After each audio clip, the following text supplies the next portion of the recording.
T'as déjà vu une carte Pokémon à un prix de rêve et t'as hésité d'acheter? Et si c'était une arnaque?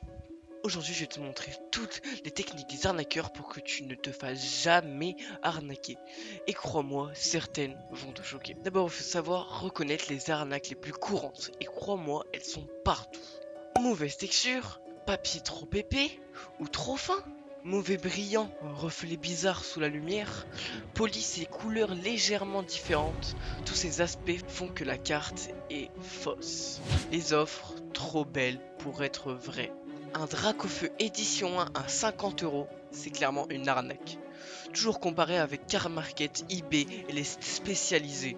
Vérifier si le vendeur a déjà vendu un produit de ce genre est primordial. Il faut toujours comparer les prix sur les autres sites et aussi savoir si la texture est bien, la carte brille correctement, la police et les couleurs sont bonnes. Les boosters faussement scellés, c'est clairement la chose la plus dure à reconnaître. Des grands collectionneurs sont déjà tombés dans le piège comme Valouz récemment avec ses boosters de Neo Genesis. Comment repérer un booster trafiqué?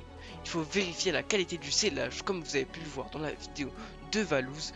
Il les a reçus, le scellage était ouvert, mais il faut regarder la qualité du scellage et regarder les soudures de l'emballage. Par exemple, là, les soudures dans le booster de Valouz sont complètement ouvertes. Si t'es déjà tombé dans une arnaque ou si t'as failli te faire avoir, dis-le moi en commentaire.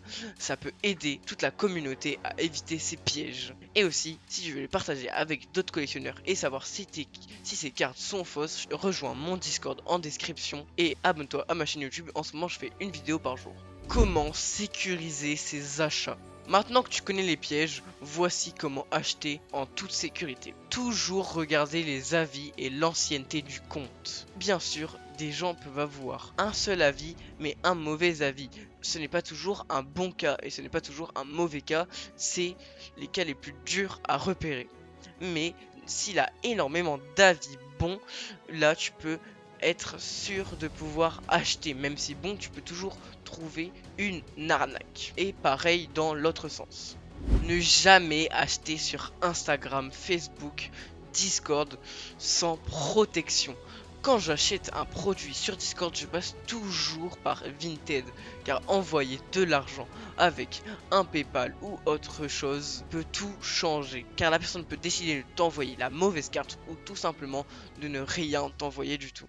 Exiger des preuves en vidéo et en photo. Demander une vidéo est toujours mieux que des photos. Tu peux demander une vidéo de la carte sous plusieurs angles ou des photos. Je demande toujours des photos supplémentaires dès que j'achète une carte ou du scellé, car le scellé est encore plus dur à repérer que les cartes. Comparer avec une autre carte. Il faut toujours comparer avec des autres cartes. Demander qu'il fasse par exemple une vidéo avec une carte commune où là on est quasiment sûr qu'elle soit vraie, car il y a très peu de cartes communes fausses. Ou quand tu la reçois, tu compares avec une de tes vraies cartes et si elle est fausse, tu demandes de renvoyer. Payer avec protection. Comme j'ai dit tout à l'heure, utiliser un PayPal ami, c'est vraiment le pire truc.